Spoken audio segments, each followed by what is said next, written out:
Would like to clarify to ask Congressman Marcoleta. Sinabi niya kanina hindi kasama yung SALN sa original complaint. Yes, he mentioned that. Oh, I'd like to clarify. Paano niya nasabi yon? Kasama eh. Ito, babasahin ko. Vice President Sara Duterte committed culpable violation of the Constitution and betrayed the public trust in amassing unexplained wealth and failing to disclose all her properties and interests in properties in her SALN. Nagalagay po sa complaint eh. Anong sinasabi niya na hindi kasama sa original complaint? I'd like to find out from him. Honorable Kaya ang hirap Marcoleta, noon you're allowed to manifest, but you cannot raise clarificatory questions to the Yes, ma'am, resource but person. I'm about to You may proceed. raise a manifestation, ma'am, about the SALN, ma'am. First of all, let me state on record that the SALNs discussed were not attached in the original complaints. Hindi po sila kasama sa original complaints.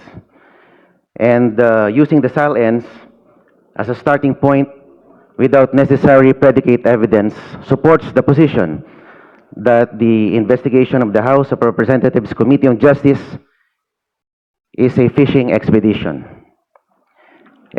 And if I may add, Madam Chair, on the SALN issue, the complaint asks this committee to obtain bank records, SALNs, coordinate with the AMLC, and forensic accounting. If so, it is an acknowledgement that the complaint is still seeking the very facts it needs to conclusively prove its SALN theory.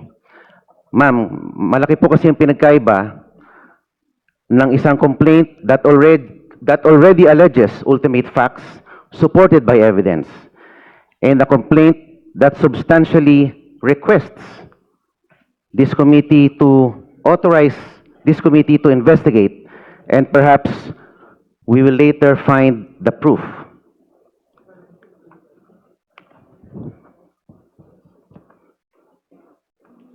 And if I also raise this observation, Madam,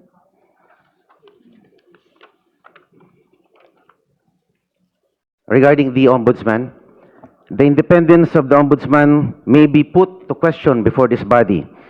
The House of Representatives Committee on Justice summons the Ombudsman before the members of Congress and the public to present the statement of assets, liabilities, and net worth of the Vice President. While the Ombudsman has an ongoing investigation before its office, the Ombudsman is mandated to have the primary duty to conduct investigations over the misconduct of public officers. Madam Chair, point of order. There's a point of order, Honorable Marcoleta. Just would like to Honorable clarify. Bishop Abante. I would like to clarify to ask Congressman Marcoleta. Sinabi niya kanina hindi kasama yung SALN sa original complaint. Yes, he mentioned that. Oh, I'd like to clarify. Paano niya nasabi yon? Kasama eh. Ito, babasahin ko. Vice President Sara Duterte committed culpable violation of the Constitution and betrayed the public trust in amassing unexplained wealth and failing to disclose all her properties and interests in properties in her SALN. Nagalagay po sa complaint eh. Anong sinasabi niya na hindi kasama sa original complaint? I'd like to find out from him. Honorable Kaya ang hirap Marcoleta. noon Chair, salita siya ng salita dito. Kinakailangan maging sure tayo na hindi nabanggit. And if I may add, for the guidance of the honorable members and in response to the manifestation of the Honorable Marcoleta, I will be reading the specific paragraph where matters concerning SALN was mentioned in the complaint. With regards to Sabala complaint, there are allegations in paragraph 107, 108, 109, and paragraphs 285 to 290. And for Cabrera complaint, may we refer the Honorable Marcoleta as well to paragraph 20.3, paragraph 76, paragraph 77, paragraph 232, paragraph 233, 234, 235, 236, 237, 238, 239, 240, 241, 242, and even from paragraphs 244 to 246. For the information of the Honorable Marcoleta, Yes, the ma'am. mentioned Binanggit po ang- paragraphs contained allegations which are relevant to the salens of the respondent. Yes, ma'am, it was mentioned, I think, very adequately, the word silence, but they were never attached to the original complaints. Parang this complaint is just merely requesting the committee to produce evidence. Kung ibig sabihin, wala pang ebidensya, nakikiusap sa committee na ito para mag-produce ng ebidensya na wala, hindi nakakabit sa original complaints. Yun lang po ang sinasabi ko, ma'am. In other words, you admit that there were a lot of times that salens were mentioned in the impeachment complaint. However, They were never they were not attached. attached in the Opo. impeachment Wala pa complaint. pong ebidensyang nakalakip doon po sa complaint. At ngayon pa lang po natin binubuksan dahil ito po ay kumbaga request ng complainant. Please understand as well that the compulsory process that was granted to the Justice Committee is for the purpose of testing the sufficiency of the allegations in the complaint, whether the same constitute probable cause, which is Yeah. the mandate of this proceeding. Correct. So, with all due respect, Honorable Marcoleta, it is our humble position that all the actions of this committee, including the issuance of subpoena of all these questioned salens by Your Honor, is in accordance with the rules of impeachment, the Constitution, and even with the decisions of the Honorable Supreme Court. Ma'am, the court will be the better judge of that. And that is why you should elevate that before the Honorable Court. Maybe not me, but some other parties. Thank you, Madam Chair. Any other member who wish to raise clarificatory questions to the Ombudsman? Hearing none, may we direct the committee secretary to call the Vice President Madam in Chair, order just, to extend to her Madam Chair, the opportunity to present evidence, including those which will counter the testimony provided already and the documents provided already by the Office of the Ombudsman. Madam Chair. The Honorable Garbin is recognized. Thank you, Madam. Just a few questions to the representatives of the Ombudsman. Kayo ho'y nagpresenta ng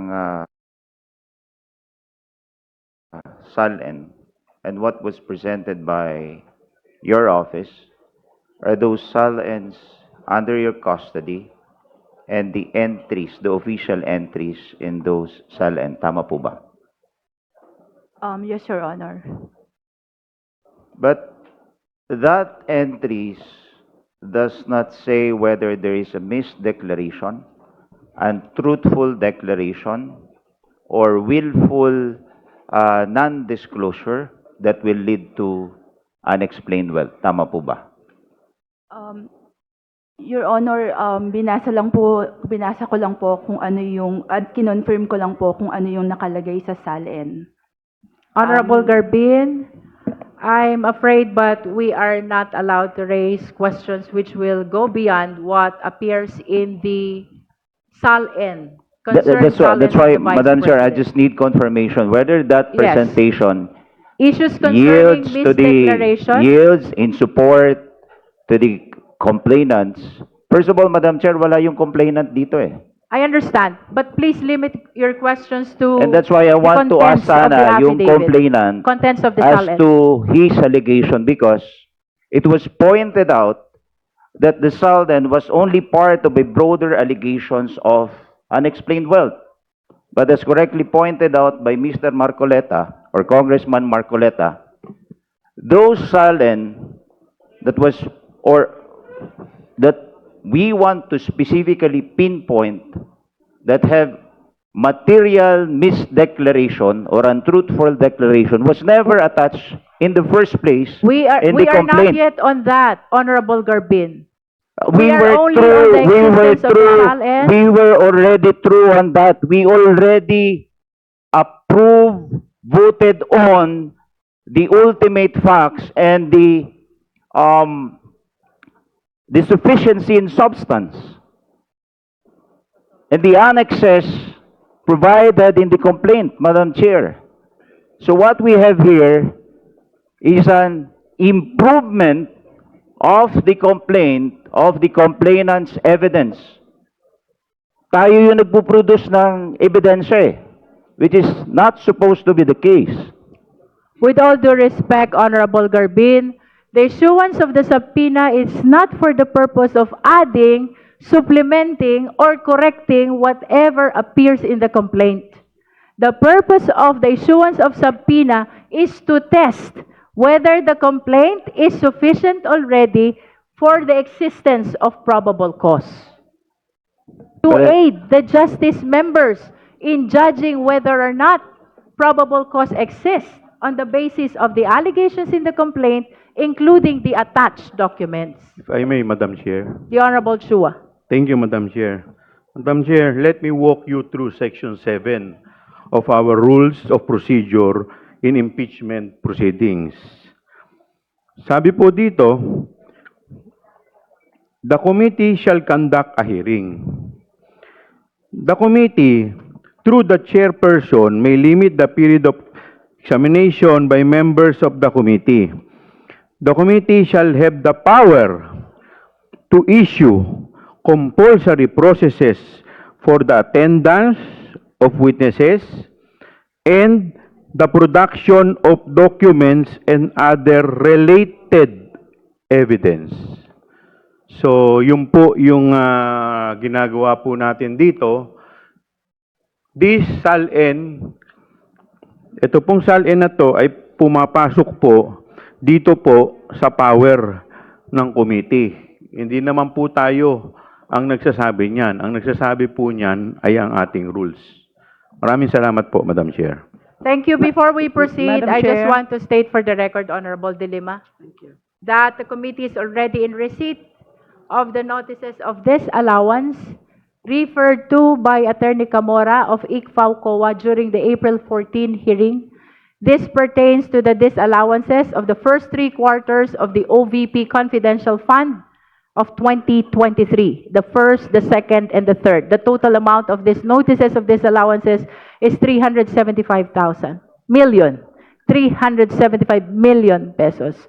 So the COMSEC is directed to provide copy of this notices of disallowance to the Vice President, the complainant, and all the members of the Justice Committee.